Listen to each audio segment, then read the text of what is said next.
Join Town Pump's Pump It Up Rewards Plus program and never pay full price for fuel again. Save 5 cents on every gallon every day at any Town Pump across Montana. Plus, earn and redeem points on your favorite in-store items to get free stuff with our clubs. Stop in and pick up a rewards card. Download the Pump It Up Rewards Plus app today. Or visit townpump.com/rewards to register and start saving. Town Pump. Right down the road. Pump it up. Oh, yeah. There's always a party in Montana, whether you're going to a wedding, a football game, a concert. Montana Party Bus can get you there safe and will take you anywhere in Montana. You can relax with friends in style, luxury, and safety. Western Montana based for local and regional travel within Montana borders. Montana Party Bus is great for both large and small groups with a capacity of up to 30 guests. If you want to elevate your event, call them anytime, 406-200-8096. You can also visit mtpartybus.com. Travel anywhere in Montana in style with the Montana Party Bus.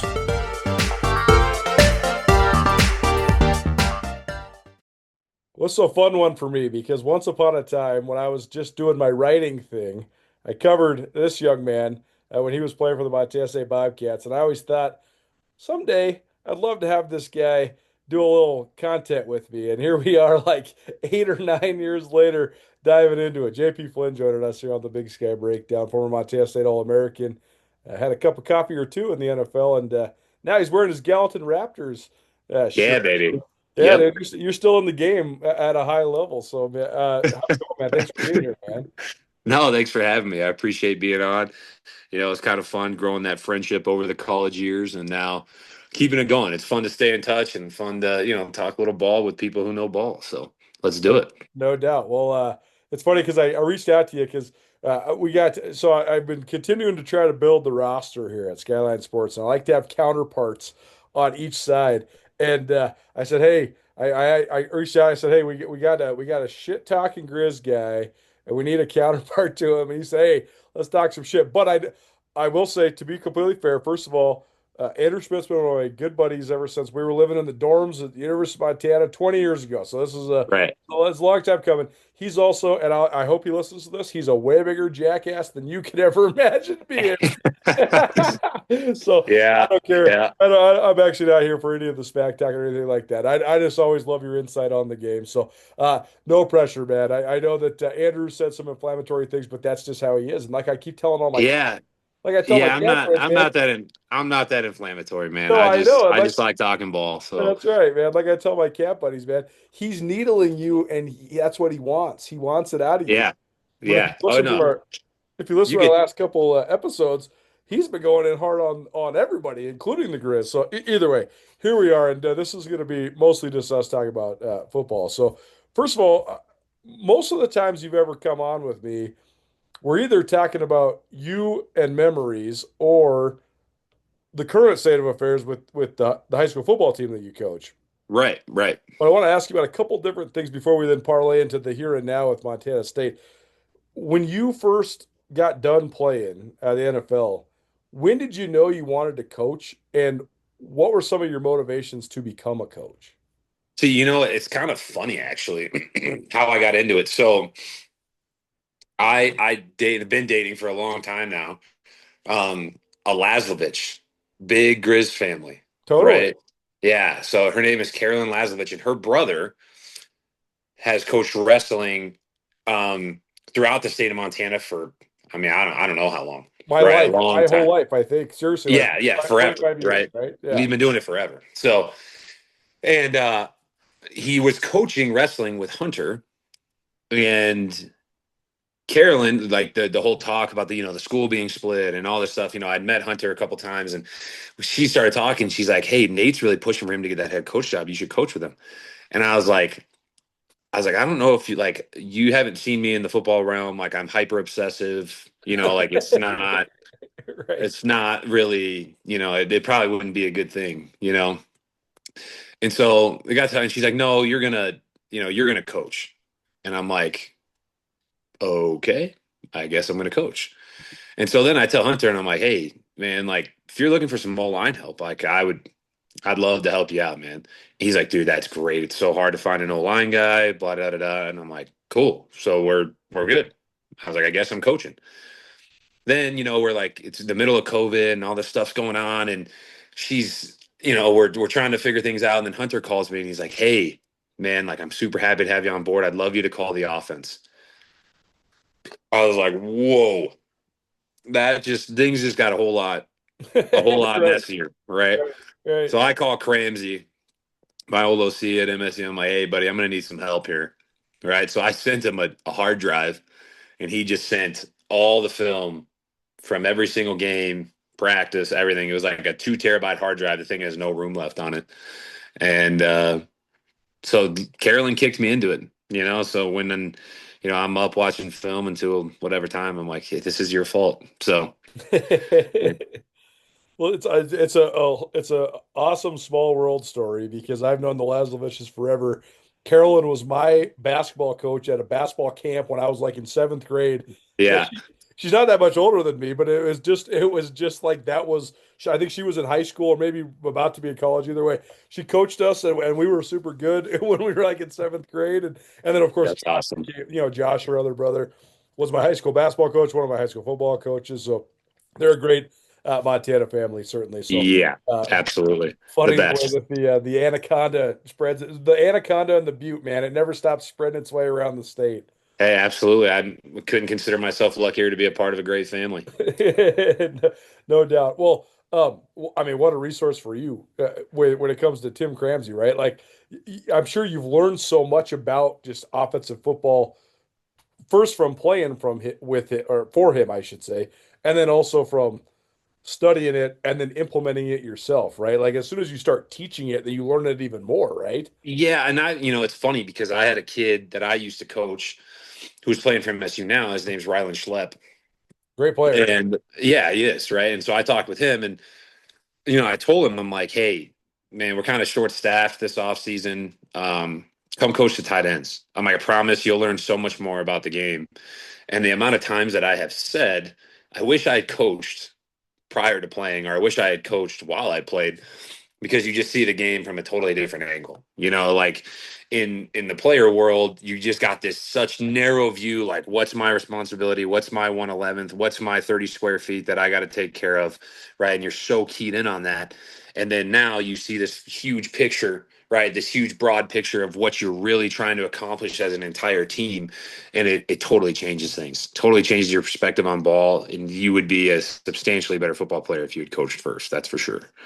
Well, Big Sky Breakdown, proudly presented by the Bobcat Collective at Montana State. The Bobcat Collective is the NIL collective that serves Montana State University student athletes. The collective is partnered with Montana State to connect fans, alumni, businesses, and local nonprofits with Montana State student athletes. Opportunities through the collective allow student athletes to earn compensation while serving the greater Montana State University community. Sign up now for memberships and enjoy automatic entry into raffles for free tickets while supporting the bright minds at Montana State. They have multiple different membership tiers, and you can also be a one-time supporter, and you can also business partner or corporate supporter. Visit bobcatcollective.com for more. Is a will you marry me in your future? Or maybe you do it all over again. Hi, I'm Brian Toon with Jewelry Design Center, inviting you to come see the largest selection of Will You Marry Me in the state of Montana. The brightest diamonds of every shape and size, unique settings built to last, and skilled jewelers on site offering free sizing and maintenance for life, because that's how long we want to be your jeweler. Jewelry Design Center in Missoula, on Brooks, across from the Montana Club. Well, last question about you, and then we'll talk about the here and now with the Cats. That's also been an interesting phenomenon to me to follow, is the splitting of the high schools in Bozeman, and then the sort of the emergence of Bozeman Gallatin. And Gallatin it's been so fun the last couple of years because it's been the first, right? Whether it's the first cross country championship or the first boys basketball championship, and you guys have had some breakthroughs in football. I know you're still chasing that first state championship, but now you've been around on the staff long enough, and then the high school's been around long enough. Now you've got some guys that are playing at the next level too, like Rylan Schlepp, Yeah. like Tommy Springman, like a couple of these other guys that are at MSU. So that must be a cool and also a crazy experience for you as a former Bobcat yourself to see guys that sort of worked under you now playing for your alma mater. Yeah, it's awesome. It's totally cool to see, and it doesn't even necessarily need to be for the alma mater. Like one thing that I always make sure that I do is like, I'm always checking in on kids consistently as much as I possibly can, right? Like we got Quinn Clark down in Nebraska. Sure. We got Tyler Nansel at Drake, right? Little connection Yeah. there. Made that one happen, For right? those that don't remember, JP's from out in that area. That was the connection because your older bro was coaching for Rob Ash at Drake Yeah. once upon a time, right? He coached actually under Ash here as a GA my That's freshman right. year. And then went to Drake. That's And right. then went back because he played at Drake under Ash. Well, he actually never played for him, but was recruited by Ash. Right. That's And then right. never played. But so yeah, we had the Drake connection there. Got him out there. He loves it. He's having a ton of success. Is he still out there? Yeah, he's in his 5th year right now. Oh, heck And yeah. he's graduated. He's had like 12 internships. He's doing super well. We got a kid at Chadron State named Will Cherry. He was just getting in the game, opening this year on some special team stuff that he was super juiced about. It's fun. We got plenty of kids playing right here in Montana for the Frontier. Kyler Ellerton over at Montana Tech. Josh Jenkins over at Western. We got kids moving up, and it's fun to watch them, man. It's just fun to watch them grow because how exciting that time was in your life, and you're almost kind of envious, right? You're like, God, you guys are living the dream, man. And you don't know that you're living the dream, but you're living the dream, right? And so I'm super excited for those guys, right? Quinn Clark scored his first touchdown in Nebraska, legacy player there, right? Held up the 3-2 for his pops. That was super cool to see. And it'll be fun to start watching some of these Frontier guys being close to home and start getting out on some Saturdays and watching them play. What's your older brother up to? Is he still coaching? No, he had 2 kids, and decided hard to be a college coach when you have a family. Yeah. And I feel for him. Because I think there's some people who coach because they have to, right? They don't know anything else but football. But I think there's guys who coach because they love it. And Steve is a guy who coached because he loved it. And so, I hope one day he's able to get back to it. Yeah, one of my good buddies, his son is coaching at Drake now. Marty Mornaway, who's a former NFL. Oh yeah. Yeah. His younger son's coaching out at Drake. So I was just wondering if he was on the staff with Steven, because that would have been a fun small world connection, certainly. So when it comes to right now, you've been out in terms of playing for a little while now. What do you think of the way that college football has evolved it, just in terms of all the off the field stuff? I was talking to some other guys. I was talking with Jordy Tripp about this. I was also talking to who's the Bobcat? Oh, Dakota Prukop about this. Man, it's crazy how it's just in the last 8 or 9 years. It used to be you go to the tailgates and get a hot dog and it's an NCAA violation, and now these guys are driving trucks. They get free food everywhere. It's just a totally different world. What do you think of just the way that it's evolved? It's such a joke, and part of me, like, especially being in the shoes of a college player and knowing what it's like to struggle and knowing what it's like to Right. Live off of oatmeal and peanut butter for a week because you have no money and Literally. whatever it is, right? You just know what it is. Like going through that struggle, to me, one, the struggle is good for you, right? To struggle and kind of work your way through some things is a good thing. Learning how to do that, learning how to, rely on yourself or get done what you need to get done, that's a good thing. Okay. 2, this could have been handled in such a different manner that would have been so much more successful. No question. And it would have benefited everybody, right? Like you could have put a real hard umbrella on this NIL deal, right? And figuring out ways. And to me, like, the easy answer was just cost of attendance. Cost of attendance would have made a whole lot of sense, right? Across the board. And kids would, I was just talking, it was funny because Braden Conkle and Tucker Yates both coach at Gallatin too. Oh, Brandon, no, Braden's coaching. That's cool. I knew Yeah, that. it's his first season. Yeah. Yeah, So cool. we were Hell yeah. literally just talking, because my senior year, I only had to work I only had 6 credits. So I worked like 20 Right. hours a week as well. I had like an extra every 2 weeks, I'd get like an extra $800-900. And I'd have thought I was the richest kid in the world, man. You know what I mean? Like I was just rolling in it, like I was able to, buy the buddies dinner when he didn't have any cash. I was Right. able to pick up the electrical bill, at the end of the month and stuff like that. And you just, like, the way, like, just being able to make sure that you're fed, being able to make sure that you got a roof over your head, right? It makes things totally manageable. But there's absolutely no need for an 18-year-old kid to get 2.2, 2.3, whatever the amount of dollar signs it is, right? Before he even plays a snap of college football. That's ridiculous, right? There's absolutely no room for that, in my opinion. The transfer portal has completely ruined everything, and I can't imagine what it would be like to be a college coach in today's era. I mean, it would be so frustrating, so hard. You know, I was talking with a guy that I used to play for, and he's telling me, he's like, you get punished for doing a good job. Like, if Right. you do your job well, you get punished because that kid's out of there, right? He's Right. gonna go, and he's like, I don't blame that kid, right? He's like, Right. how am I supposed to? Some kid just got offered $250,000 to go play a season at wherever, right? What am I supposed to do? Like, no, dude, you can't do that. Like, no, of course you can't, right? I would do the same thing. He's like, but it's just put college football in such a, between such a rock and a hard place that I don't know how they're going to dig out of it. I mean, there's been some legislation and all that was passed just recently, and it'll be interesting to see how it all shakes out here in the next few years. I think twofold. I think there's two saving graces other than legislation and regulation and all that. So I think that's necessary too.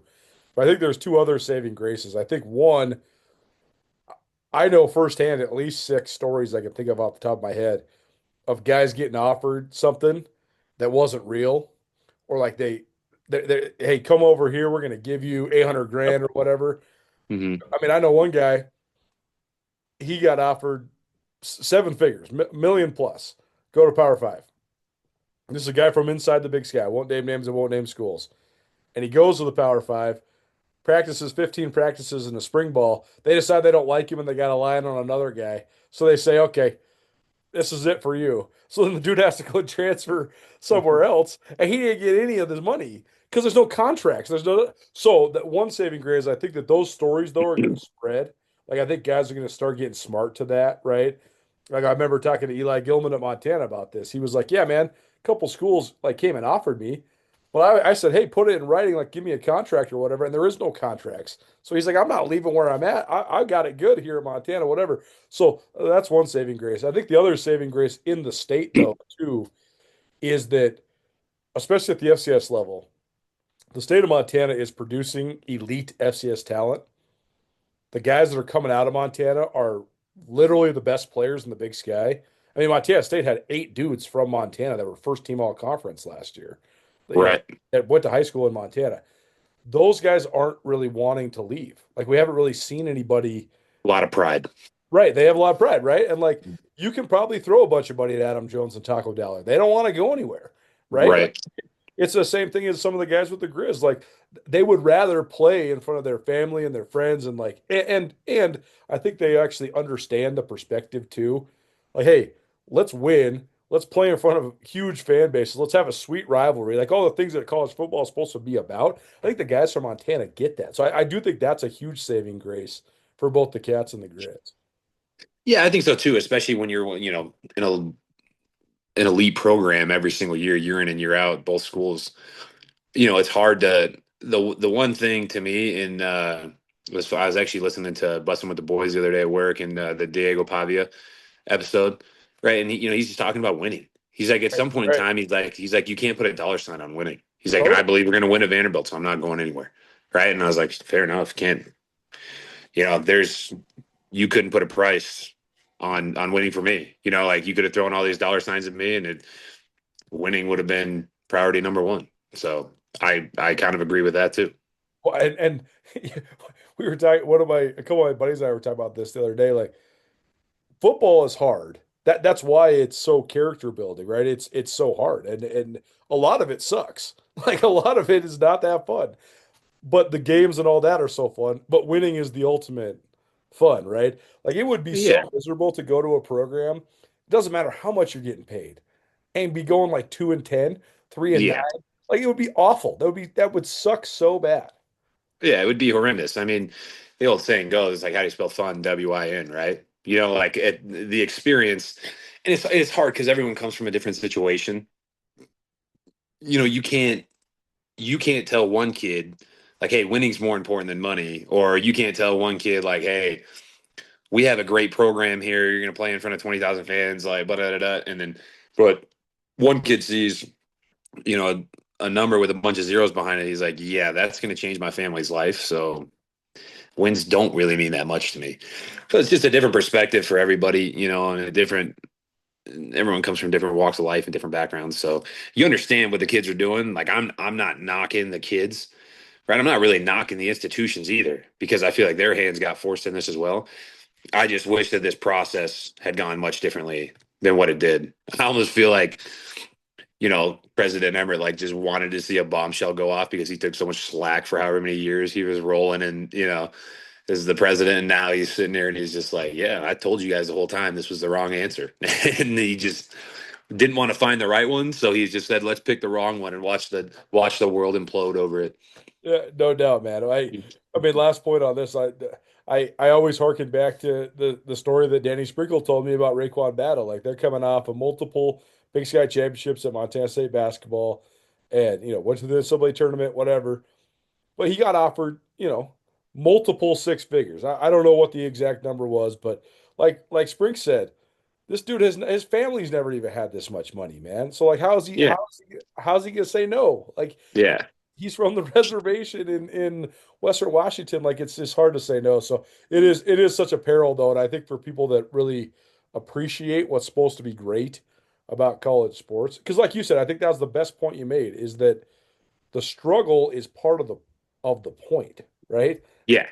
Like, one of my good buddies, he played basketball at Oregon State, and he's like, man, the the whole thing that taught me everything I learned there was how to get by, and like, the you can worry about money for the rest of your life. You got the rest of your life to worry 100%. about money, right? Like, you should worry about your friends and your teammates and your competition when you're a college athlete. I don't know. It's just it's totally skewed. Yeah, I completely agree. I mean, like, when I was in college, I was worrying to figure out how I was going to afford a movie ticket so I could go see one movie, but then sneak into the next one because I wanted to see two of them, like, Totally. and bring in a bottle of water and some candy from the gas station because I couldn't afford the movie theater prices. Like, that's part of it, right? But, like, you Like, wouldn't that trade it was for the world, though, right? Like, not a lick of it. Not one bit of it would I go back and change. yeah, no doubt. All right. Thanks so much for listening to the Big Sky Breakdown podcast series and for tuning into our Skyline Sports YouTube channel. If you haven't already subscribed, please subscribe to both the podcast and all your various podcast hosting networks and to the YouTube channel as well. Thanks to our great partners, including Ryan Miller and Coburn Law. Ryan Miller and Coburn are ace attorneys, each with different expertise. Paul Ryan, the master when it comes to DUIs. Angie Miller, excellent in medical malpractice. Abigail Coburn, federal drug charges. She's the one you want defending you. They can help in any and all sorts of criminal defense cases. They have a live answering service that's available 24 hours a day, 406-542-2233. You can also visit rmcattorneys.com. Ryan and Miller and Coburn, your Montana attorneys. Let's hear from RMC right now. So what's it like knowing that your name is a part of a firm now as a partner? Yeah, it's amazing. I mean, it means a lot to see my family's name on the wall. It's emotional almost to see it, walking in the door. But it also means a lot to see it next to Ryan and Miller, who I'm really proud to have my name next to theirs, and I wouldn't say that about everyone. It's amazing. So criminal defense, a little bit of a broad term, so how would you sort of define your expertise within criminal defense? Sure. So I only practice criminal defense, and it ranges from misdemeanor offenses, DUIs, all the way to, it could be homicides on the state side, but in the federal level, really serious drug crime, so massive drug conspiracies charged in the District of Montana. I get involved in those quite often, and I would say drug cases are probably my favorite area of criminal defense. If I was really to pick an absolute specialty, I would say drug defense. The criminal drug cases on the federal level, the penalties are huge. I mean, some of these drug cases, people would be surprised to hear that life is on the table for some of these offenders, and the investigations leading up to those by the FBI, like 15 defendants end up getting indicted. So they're really big, and I enjoy working on those cases just because of the seriousness of it and the level of investigation that went into those cases. You played during such an interesting time in Montana State's history, because on the front end, coming off of Big Sky Conference championships, and in the middle part of your career, playoffs, and then at the end of your career in the midst of this entire rebuild. And that rebuild has then sort of incrementally and then rapidly come to fruition. So what have you thought of just the way that Montana State football has built and then sort of exploded over these last 5 or 6 years? Man, it's been a ton of fun to watch as a fan, I'm and sure. as a former player, like, Yeah. and it's awesome to see. And I talk with, because Leon's kids are over at Gallatin, so I talk with him a lot, and I remember, um, when they first brought in Choate, I was distraught. I wanted Ramsey to get the job. All right. Right. And I, soon learned that Choate was a great guy for the job to begin that rebuild. He obviously did an outstanding job. I love Choate. Him and I were, super tight. He's awesome. Did a great job getting that thing off the ground, and then brings in Vegan. And obviously, I don't know anything about Vegan, right? But um, a friend of mine just said, right, there's no way they're going to bring in someone worse than what we just had. And I was like, yeah, you're probably right. And then you look at what Vegan's, his history and what he's done in the programs he's been a part of, and you're just like, yeah, this guy knows what he's doing. He knows what winning looks like. He knows what the culture looks like. He knows exactly what he's supposed to do. And he's done a great job. I mean, from navigating this current landscape of what is college football, and putting a successful product on the field week in and week out. I mean, and not only a successful field, but an extremely high caliber, level of football. And it really has been a ton of fun to watch. And I couldn't be a prouder alumni. So then let's talk about the first three games of this season. Then I find it so interesting that I've heard from so many different people in the Bobcat world, and Montana State has run the ball as well as anybody in the country for forever. I mean, basically since you first came to Montana State, this has been like a 13 or 14-year thing. I think Jason McIndoe deserves so much credit for that. And then also, all the great running quarterbacks and all the different schemes that they've run to help enable this prolific run game. They're still running the ball really well. Now they're throwing the Mhm. ball way better too, though. But it's been interesting to see the reaction of the fans because they don't have a 300-yard rushing game yet. Yeah. Like last week they only averaged 5.2 yards per carry. Like the fans are used to them averaging 7.5 or 8 yards per carry. And if they're killing teams, they're averaging 10 yards a carry. But I think their new offense is sweet. What do you think? What do you think of just sort of this sort of more balanced offense that Pete Sturbeck has implemented? I like what Coach Sturbick's doing. I've met with him a couple times, just asked him stuff about ball and talk ball with him. I think he's a super sharp guy. I think he's really, really, uh, you know, well versed in the world of football. And he believes in a more balanced attack, and I think that he's spot on, right? I mean, he has the ability to run the football or throw the football. Okay, so he wants to be more balanced in doing it. That's totally fine, right? The thing that everyone in the world of Montana State football needs to realize, okay, everyone just needs to take a step back, take a deep breath. We've been so spoiled, especially in Bozeman. I mean, what have we had? 3 losses in like the last 5 years or something at home? Right. It's like everyone relax, okay? We're a little banged up, right? Top wide receiver was down, week 2 against South Dakota State after coming off that Oregon loss. We've had the starting center out for 2 weeks, Burke Mastill.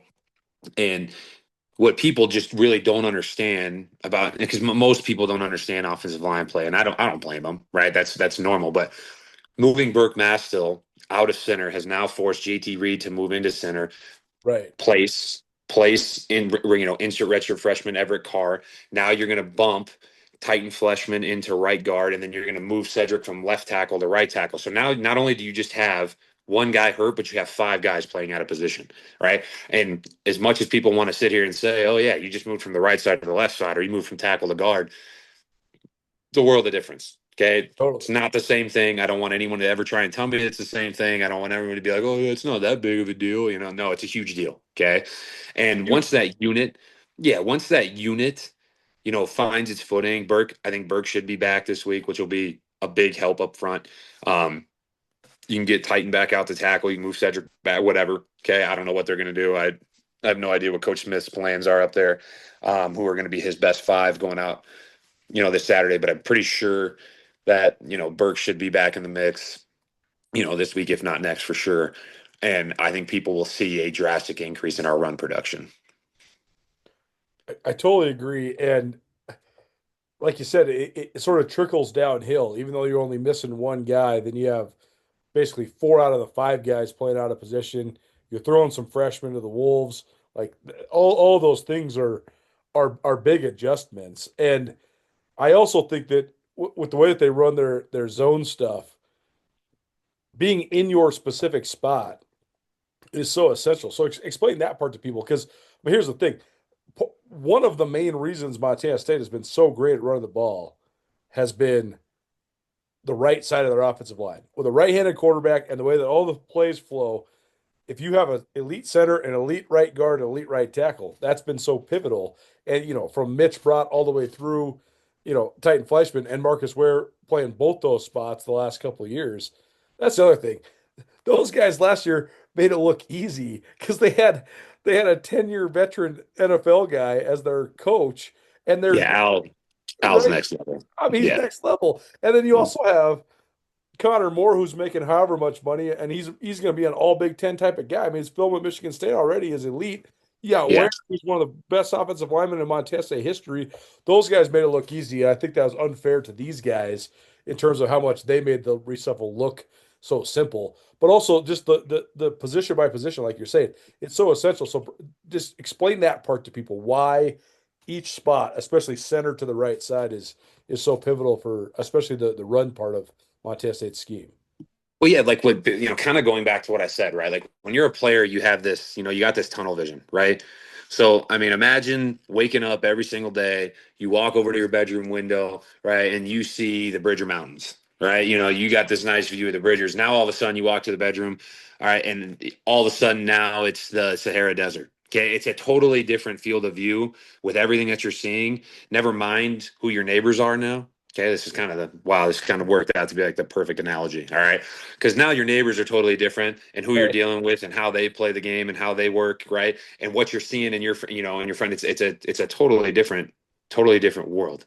And that's the thing that it's so hard for people to kind of wrap their minds around because they just see these five guys that are all right in the front of the line of scrimmage, right? And they're just kind of stepping one way or moving one way, or they're just moving the other way, right? But what you see, what you do, who you're playing next to is completely different with a different field of view, different muscle groups, different, techniques, all this kind of stuff that you're just not used to working and you're not used to doing, right? And you're trying to get it put together in a week or 2 weeks or whatever it is, and then be playing at an extremely high level like we've always done. Like we played at this level, like you said, with a group of guys that, I mean, they're they're probably the best group Montana State's ever had up front. Right. And now you're trying to compare them, right? That we're a little beat up. Okay. We got guys playing out of position and it's an unfair comparison, right?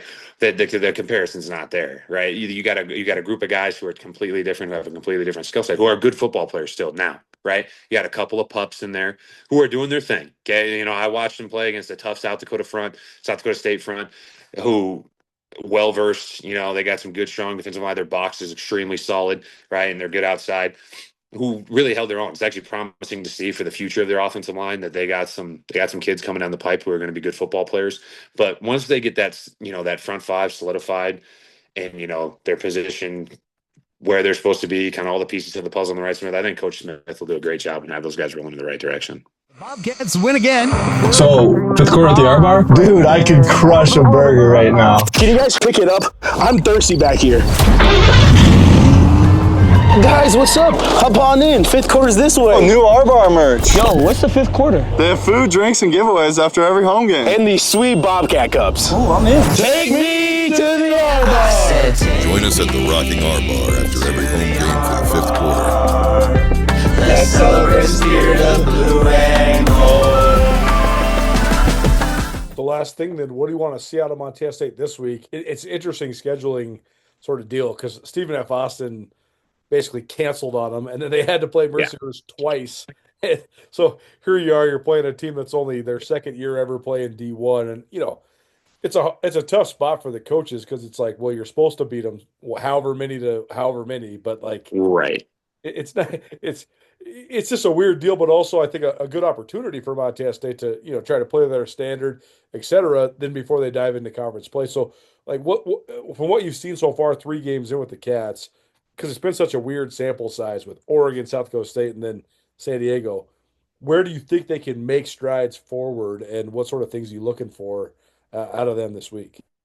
I would just like to see them take care of the ball a little bit better, especially in that South Dakota State game. There's just some moments where there's, guys are a little sloppy with the ball. Ball security is lacking a little bit. Montana State's going to be a really hard team to beat. if they don't give away free possessions. They're going to move the ball at times, and they're going to, they've got some playmakers emerging on the outside to kind of go along with Taco Dowler. And I'm excited to see those guys step up. I would like to see that kind of continue to build, right? They've had a couple of guys make some plays on the outside, but it's mainly still just the Taco Dowler show, right? So I'd like to see him, one, clean up the ball security, take care of the ball a little bit better. Two, I'd like to see another playmaker on the outside emerge. And then three, I would like to see, from an offensive line perspective, I'd see Lamson a little bit more comfortable in the pocket, give him some time to throw the ball, because I think he does do a good job and distribute the football well. Takes what the defense gives him. He doesn't force throws, doesn't force the ball downfield, right? He just takes the ball where it's supposed to go, allows his playmakers to do the work for him. So I think those will kind of go hand in hand, right? That playmaker comment, right? And then solidify protection in order to give Lamson some time, because I think if we can distribute the ball, we'll have one of those playmakers emerge. But we got to give Lamson a little bit of time. He's kind of running for his life out there sometimes, and I don't know if he'll last the season doing that. So I'd like to see that. Those would kind of be my three main points. Well, very good, man. Well, it's good to see you. Good to talk to you, and we'll check in next week. But thanks for being here, man. Wait, I don't get my turn to. Let's go. Rebuttal? If you got one, let's go. I mean, I can't believe you were just about ready to cut me off right there. I mean, I don't have some funny, dumb catchphrase like Talking Schmidt, which to be completely honest, I actually think that's pretty clever, Andrew. So, I'll give you that one. Right. And kind of to agree with Andrew, like anything that I say in this time is never directed at any player. I played against some great Grizz football players who I have like the utmost respect for. I'm very well aware of what goes into, representing the town, where you go to school at and things like that. So I have no disdain for those guys. My comments are for like these Grizz Glazers that just are continuing to scratch and claw at relevancy because of their history, right? And the one thing that I love, like one of my favorite arguments, right, or the comments from any Grizz fan is the little brother syndrome or whatever Andrew said. I mean, name a time and place when the little brother didn't eventually overtake the older brother, right? I mean, let's just compare the universities to start, right? Let's look at the indoor facilities. Okay. Obviously, I think that one's an easy win for the Cats. The brand new scoreboard or whatever, all that stuff's kind of just like whatever, right? Town of Bozeman, it's increasing. Everything's brand new. Everything's going up. Everything's Missoula. It's a little run down, right? Enrollment's dropping. Things don't look that great. I won't even start talking about education, because you're a Grizz grad. I don't want to go there. Okay. I don't not my place, but I think we all kind of know where you would want your kids to go to school, right? That's all I'll say. I'll leave it at that. Okay. But my final point about this whole little brother syndrome is, let's take some Grizz greats here. There's three brothers in the Anderson family. Little brother, number 2, Colt Anderson, overtook older brother, right? Brock Coyle, younger brother, overtook better than older brother, right? Very common thing. Jordan Tripp, from what I know, right? I'm not certain on that. Little brother. Okay. JP Flynn, little brother. There's kind of a common trend here that I'm trying to get at, right? Let's just realize that I'll give it to you, right? Older bro's time in the limelight is done. Okay. Your relevancy is no longer there. Okay. Little bro's time to shine, right? And so be it, right? I'm a proud little brother. Okay. Steve, dude's my guy, right? My best friend, right? But I think he'd be the first to admit little brother was a little bit better than he was. Okay. And I think we're kind of at that point now, right? Maybe I think it's time for the Grizz to just realize, right? It's history, right? Father time catches up with all. Don't worry about it. All right. And it's okay. Okay. It's totally fine. All right. Just move on. Take your bear paws. Okay. Keep them on your helmet. Stop trying to use them to claw up that relevancy ladder, right? The past is the past. It's history. Okay, it's gone. It's like Notre Dame fans, right? Notre Dame finally makes it to a national championship and then loses, right?